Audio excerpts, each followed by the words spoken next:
If you had to rank your partner's looks with others, would you be honest or would you put them first to spare their feelings? Mafs Australia, Wednesday the 12th of March, episode 7. And Katie went back to the apartments on her own. Now, I love Katie, but I was very confused by this whole situation.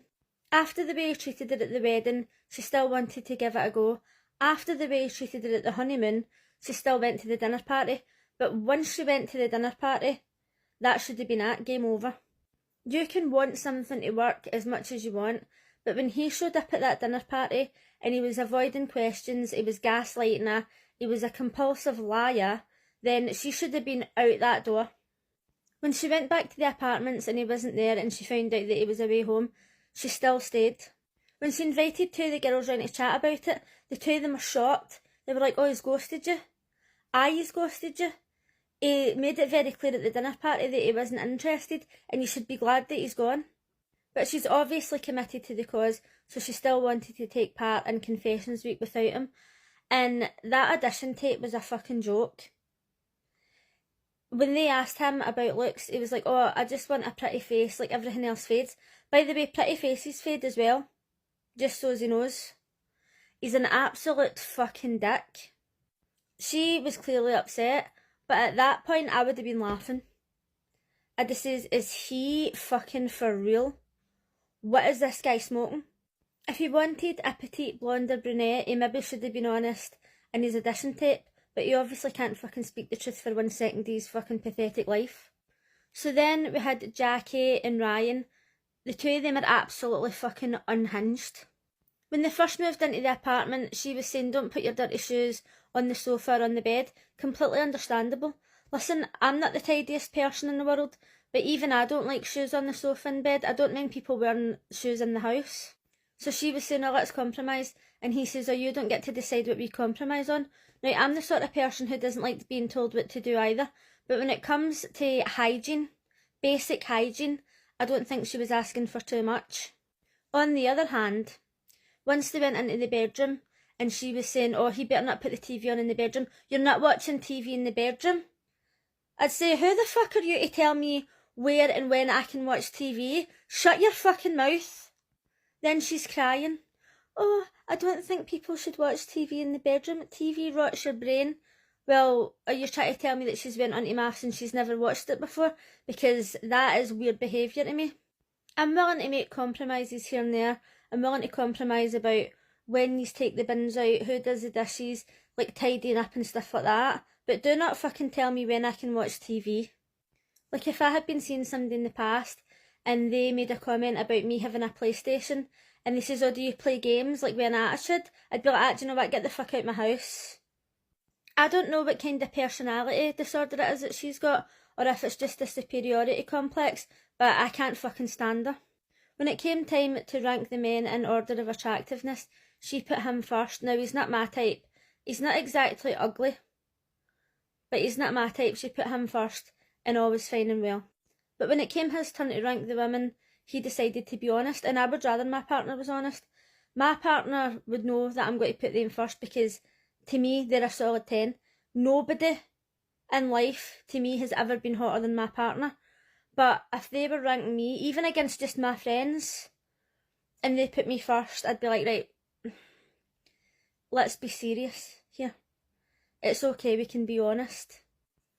So in the end, he put her third, which I thought was extremely generous. If I was ranking her with the rest of the women, I would have put her last. If you had to rank the women based on personality, she wouldn't even be on the list. It'd get fucking shredded and burnt.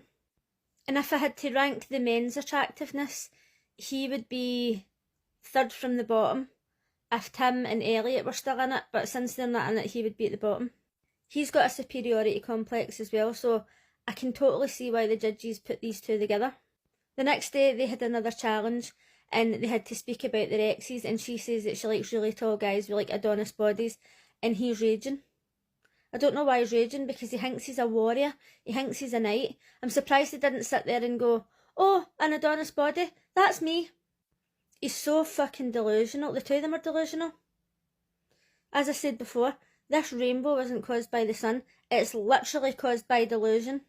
Well, I'm glad she got her revenge on him because he's an absolute fucking dick. Athena and Adrian were also rating each other's looks. Personally, I think that she is way too good looking for him. He's not my type. Obviously, she thinks that he's hot as fuck. If I was to rate the women, it would be quite hard because it would be between her and the two women with the dark hair. The three of them are stunning, so it would be pretty hard. The three of them would probably have to be first, but he wouldn't even be in my top 4. When they were watching the audition videos and he was talking about he wants to have kids yesterday, she was right to be annoyed because she says, obviously the judges thought that you were ready to be a dad now. You didn't mention anything about not wanting to be with somebody who's already got a child. And he's just got such a fucking immature outlook on it. I don't have kids of my own and I've never wanted kids of my own. But if I'd have met somebody with kids, I would have dated them as long as it wasn't a baby, because I don't like babies. All I was thinking when I was watching this is, here's hoping that when he finally finds somebody to have a family with, his wife doesn't die or leave him, because he can't then expect a woman to come and join his family. I think at this point she's better off just leaving him because he's a child. Then we've seen a clip from Tomorrow where they've got to write each other letters and he's refusing to do it, so just fucking get rid of him. Sarah and Billy had the challenge where they had to write letters and open up about themselves, and Billy was saying that he felt rejected by his dad growing up and he felt as if he missed out. I get that people go through similar experiences in life and they handle it differently. Personally, my dad left me when I was young, and when I grew up, I never felt rejected. I just thought, his loss.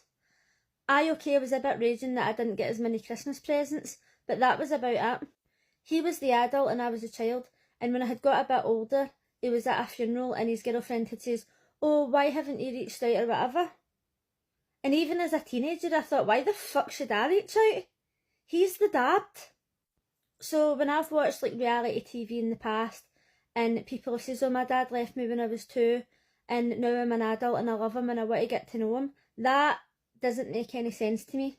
Because if they wanted to know you, they'd know you. Fuck them, they're not worth your time. But anyway, as I said, we all cope with things differently. She was really understanding, because I'm sure she said before as well that she had issues with her dad. When Marina and Tony were ranking each other, I don't think we got to see him ranking the women, but she was ranking the men and she was just going on and she was getting in depth, and it was hilarious because they were like putting him visualising fishing.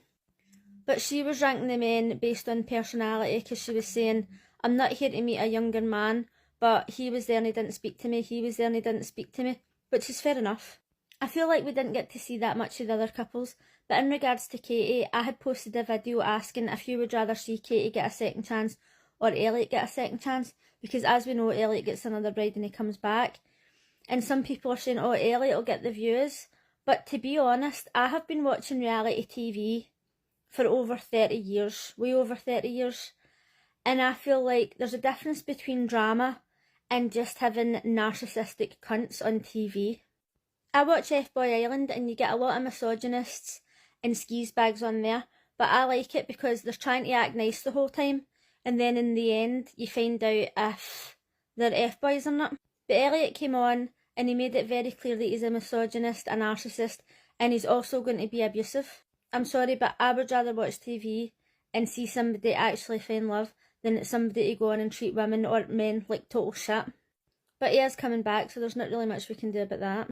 A lot of people in the comments were also saying that Katie got stitched up, but after watching Tim's audition video, I really don't think that the experts expected him to be such a fucking skis bag, compulsive lying arsehole. That being said, I still don't think that he's done anything to warrant him losing his job, if he actually has, because his best friend says that he's lost his job over it. Let me know what you thought of last night's episode, and I'll see you again tomorrow. Bye!